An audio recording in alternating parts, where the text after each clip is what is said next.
வாழ்வோம் வழி. உங்க தகுதிக்கு நீங்க செய்யுங்க. ஏன்னா நீ அளந்து பார்த்து செய்தால் உனக்கு வழங்கப்படுவதும் அளக்கப்படும். நல்ல ஞாபகத்துல அந்த குணத்தை நீங்க கொடுக்கணும். உங்களுடைய என்ன குணம் இருக்கிறதோ அந்த குணம் தான் உங்களுக்கு வழங்கப்படும். நீ கெட்டதை கொடுத்தீங்கன்னா உனக்கு கெட்டதுதான் வழங்கப்படும். நடக்கிறதெல்லாம் கெட்டதான் நடக்கும். நீ செய்யறதெல்லாம் கெட்டதான். அப்ப இங்க வந்து என்ன பண்ணணும்? இழந்து பெறுவது ஞாபகம் சொல்லியிருக்கானா? இழந்து பெறுவது. இப்ப இந்த இடத்துல எல்லாம் நீங்க வந்து என்ன பண்ணணும்னா தயவாக இருக்க வேண்டும், தாராளமாக இருக்க வேண்டும், உண்மையாக இருக்க. நான் தான் நிறைய செய்வேன், நான் தான் நல்லது செய்வேன், நான் தான் முதல் செய்வேன். அந்த ஸ்பீடுக்கு வாங்க. நம்பர் 1 ஆகணும்னு நினைங்க. ஏன்னா ஒவ்வொரு ஆளும் தனி தானே. உங்க அளவுக்கு வேகத்தை கொண்டு வரலாம். ஏன்னா பின்தங்கிடுவீங்க. நீங்க எவ்வளவு மேல போறீங்களோ, ஏன்னா பபஸ் எங்க இருக்குன்னா மேல இருக்கு, கீழே இல்ல. நீங்க எவ்வளவு மேல போறீங்களோ அவ்வளவு கூட அதை டச் பண்றதும் வாங்குறதும் ஈஸியா இருக்கும். என்னை நோக்கி வரட்டுன்னு சொன்னா அது வரதுக்கு லேட் ஆகும். நீங்க இருந்து பாதி போட்டீங்கன்னா அது சீக்கிரம். இதெல்லாம் அனுபவத்துல நீங்க அறியணும். ஆமா, நிறைய அடங்கி இருக்காங்க. அடைஞ்சவங்க எல்லாம் அப்புறம் சரி அதை விட்டுவோம். ஏன்னா இதான் வழிமுறை. ஞானத்தில் வந்து இங்க வந்து சாமியார்த்தனமே கிடையாது. குடும்ப வாழ்க்கை தான் நான் சொல்லுவேன். உன் கர்மா கல்யாணம் பண்ணணும், குடும்பத்தோட வாழணும்னா வாழ்ந்துதான் கர்மாவை கழிக்கத்தானே வரும். இங்க அடம் பிடிக்க கூடாது. சாமியாரா தான் போவேன். சாமியார போய் அதை டிஸ்கஷன் வேண்டாம். பொதுவா சொல்றேன். அப்போ இந்த வாழ்க்கையில வந்து நல்ல ஞாபகத்தில் இருக்க வேண்டியது கர்மாவை நமக்கு எந்த வழியிலெல்லாம் கர்மாவை குறைக்க வேண்டியது இருக்கிறதோ, குறைக்க வேண்டுமோ அந்த வழியிலெல்லாம் கர்மாவை நம்ம குறைக்கணும். அப்ப கர்மா எங்க இருக்கிறது எப்படி இருக்குன்னு நமக்கு தெரியாதுங்கிறதுதான் நம்ம யாரை கைப்பிடிச்சுக்கிறோம்? குருவை.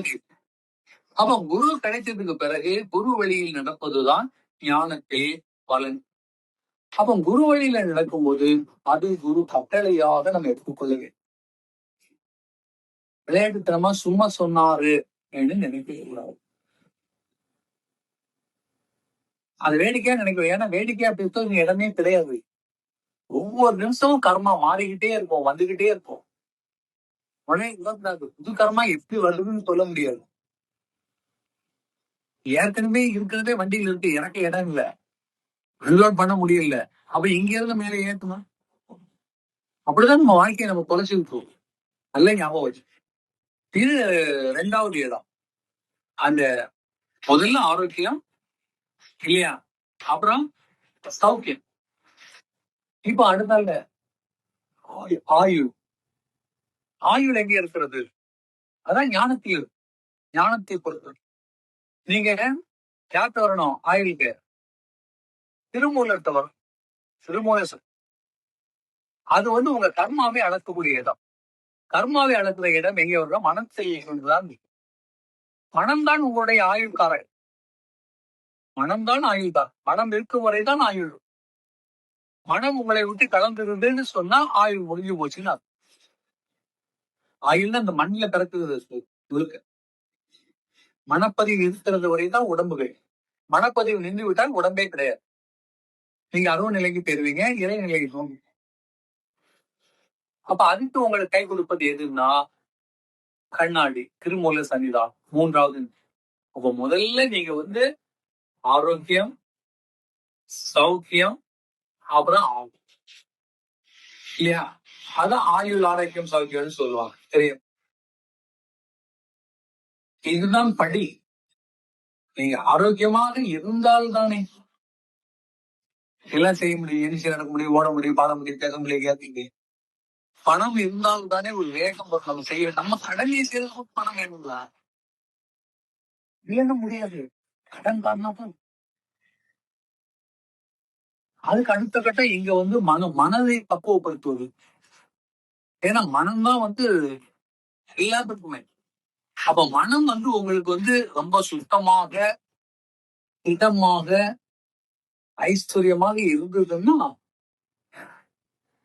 ஏன்னா மனம் சார்ந்த அறிவை தான் நீங்க வச்சுட்டு இருப்பீங்க. அறிவுன்னு உங்களுக்கு தனியா கிடையாது.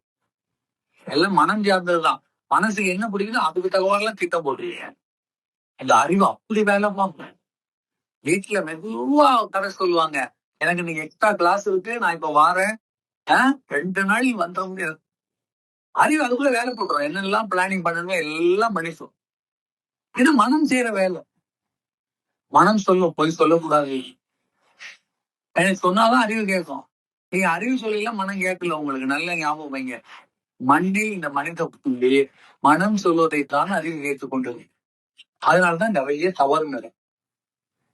பொய் சொல்றது, மறைக்கிறது எல்லாம் வந்து மனம் தான். அறிவு செய்ய எல்லா விஷயத்தையும் நம்ம பொய் செய்வோம். ஒரு வாரி நடந்த பிறகுதான் நம்ம டாக்டர்கிட்ட இப்ப போறோம். சாப்பிடறதுக்கு முன்னாடி டாக்டர்கிட்ட, ஆனா நம்ம சிரிப்போம். டாக்டர்கிட்ட கேட்டுக்கிட்டே தான் திங்கணுமா? தின்ன மாதிரி தான் பாங்க.